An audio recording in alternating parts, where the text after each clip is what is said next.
জয় যিশু। সালোম সালোম। বিলিগ্রাম তার ইবুকে লিখেছিল যে পরমেশ্বরের চেতনা শুধু একটা আগুন নয়, এটা তার দয়া, তার ভালোবাসা। বাইবেলে আমরা একটা বাক্য দেখি, যোহনের 3:16, ঈশ্বর জগৎকে এমন প্রেম করিলেন যে আপনার একজাত পুত্রকে দান করিলেন, যে কেহ তাহাতে বিশ্বাস করে সে বিনষ্ট না হয় কিন্তু অনন্ত জীবন পায়। জানুয়ারির 2026 সালের এটা চেতনা ভিডিও নয় শুধু। 2026-এ অনেক হৃদয় ভাঙবে, অনেক সত্য প্রকাশ হবে, মিথ্যে বিশ্বাসীরা শেষ হয়ে যাবে, যাদের মুখে বিশ্বাস মনে অল্প বিশ্বাস, কেবল সত্য বিশ্বাসী বাঁচবে। আর এই ভিডিওটা লাইক, সাবস্ক্রাইব এই সমস্ত কিছুর জন্যই বানানো হচ্ছে না, আত্মাকে জাগানোর জন্য ভিডিওটা বানানো। আর সবাই জাগবে না, কিন্তু সত্য মসিতেই যে বিশ্বাস করে এবং জাগতে চায় তারাই এই ভিডিওটা দেখ। আর এই ভিডিওটা সেই সমস্ত মাসি বন্ধুদেরকে পাঠিয়ে দাও যারা মাসিকে চিনতে, এবং এই ভিডিওটা যেন তাদেরকে জাগায়। আর সেই সময়তেই চলছে যে সময়তে বাইবেলের নোহ, রুতের এবং প্রভু যিশুর সময় চলছিল। মানুষকে চেতনা দেওয়া হয়েছিল কিন্তু কেউ চেতনা শোনেনি, এবং তার জন্য তারা ঠাট্টার মধ্যে উড়িয়ে দিয়েছে কথাগুলোকে। তারপর সবকিছু শেষ হয়ে গিয়েছিল। তাই আজ এখনো অনেক কিছু শেষ হওয়ার আগেই, 2026-এ পা দেওয়ার আগেই এই ভিডিওটা তাই তোমাদের জন্য। আর বিলিগ্রামের ইবুকে বিলিগ্রাম বলেছিল শেষের সময়, শেষের দিনে বড় পাপ এবং বিশ্বাস কতটা দেখা যাবে না, তুমি কতটা সমর্পণ করেছো সেটাই দেখা যাবে। 1 নম্বর, যখন তোমাকে নাম ধরে ডাকে। যিশায়ু 43-এর এই বাক্যেতে লেখা আছে, তোমাকে আমি নাম ধরে ডেকে এনেছি। আজ ইন্ডিয়ার অনেক মানুষ তারা প্রভু যিশুতে বিশ্বাস করে, চার্চেও যায়, কিন্তু তাদের কাছে সময় হয় না যে প্রভুকে আরো ভালো করে জানার।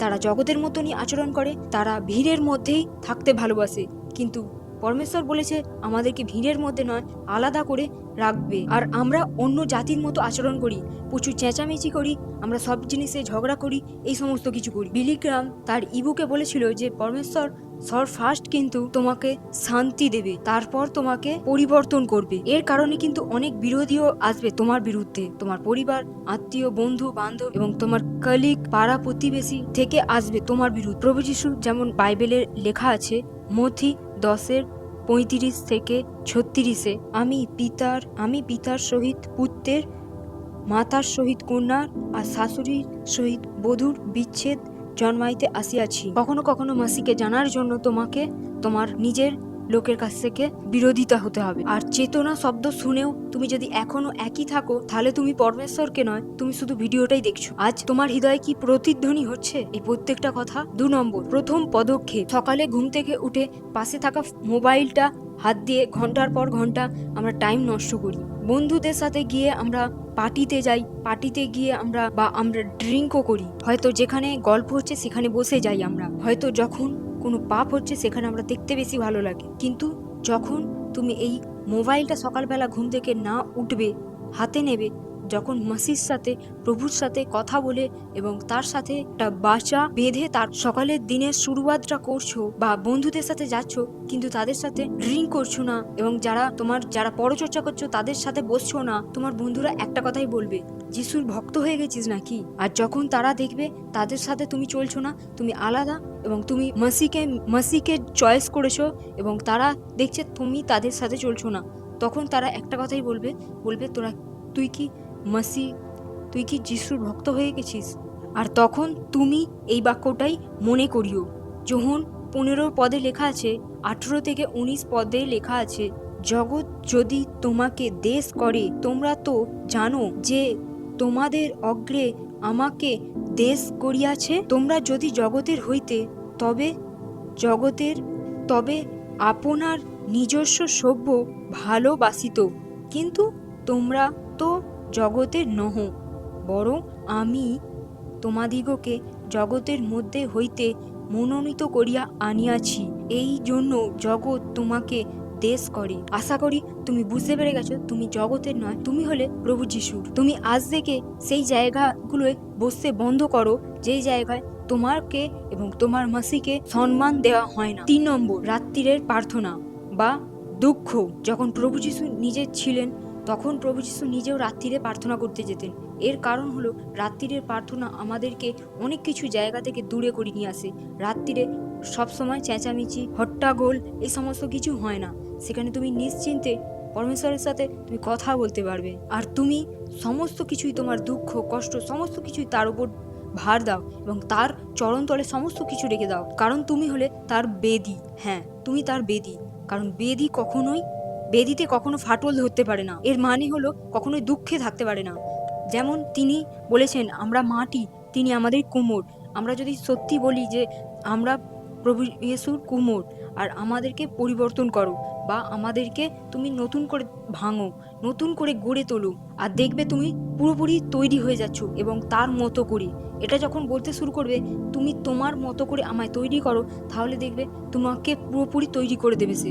আর রাতের প্রার্থনা খুবই মজবুত হয়, কারণ চেঁচামেচি হয় না।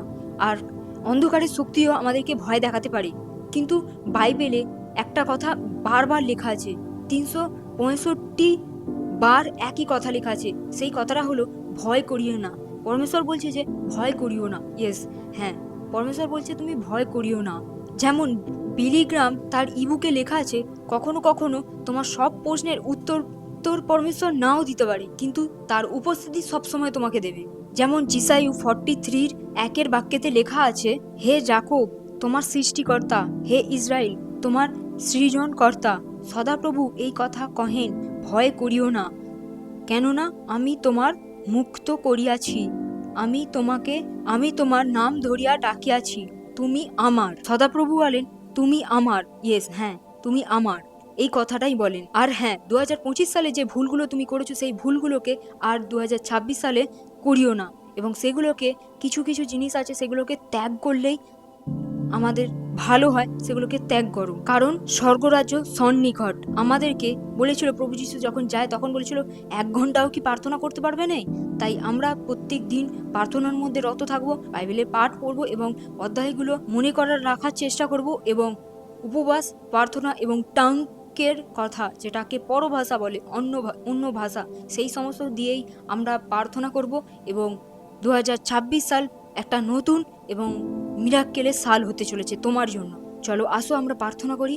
পরমেশ্বর তোমায় ধন্যবাদ করি প্রভু, এই মুহূর্তে যে শিক্ষা দ্বারা আমাদেরকে জানকারি দিলে, বা আমাদেরকে এখানে উপস্থিতি ছিল যেগুলো তুমি আমাদেরকে জানালে, এই ভিডিওর মাধ্যমে প্রত্যেক জন দেখবে, প্রত্যেক জনকে তুমি তোমার পবিত্র আত্মা দ্বারা স্পর্শ করো, এই মুহূর্তে টাচ করো প্রভু যীশু। ইয়েস পিতা, তুমি এই মুহূর্তে এই ভিডিওটার মাধ্যমে তুমি প্রত্যেক জনকে এবং প্রত্যেক হৃদয়কে তুমি স্পর্শ করো, প্রত্যেক আত্মাকে তুমি স্পর্শ করো।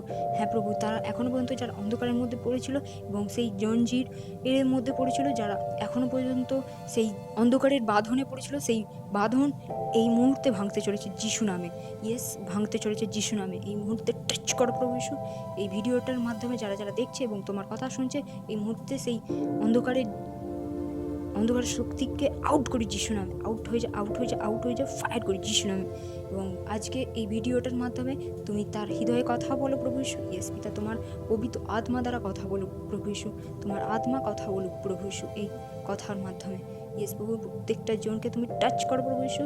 এই ভিডিওটা যেখানে যাদের প্রয়োজন হবে সেখানে তাদেরকে পৌঁছে দাও প্রভু যীশুর নামে চাইছি পিতা, আমেন। জয় যিশু। শালোম শালোম।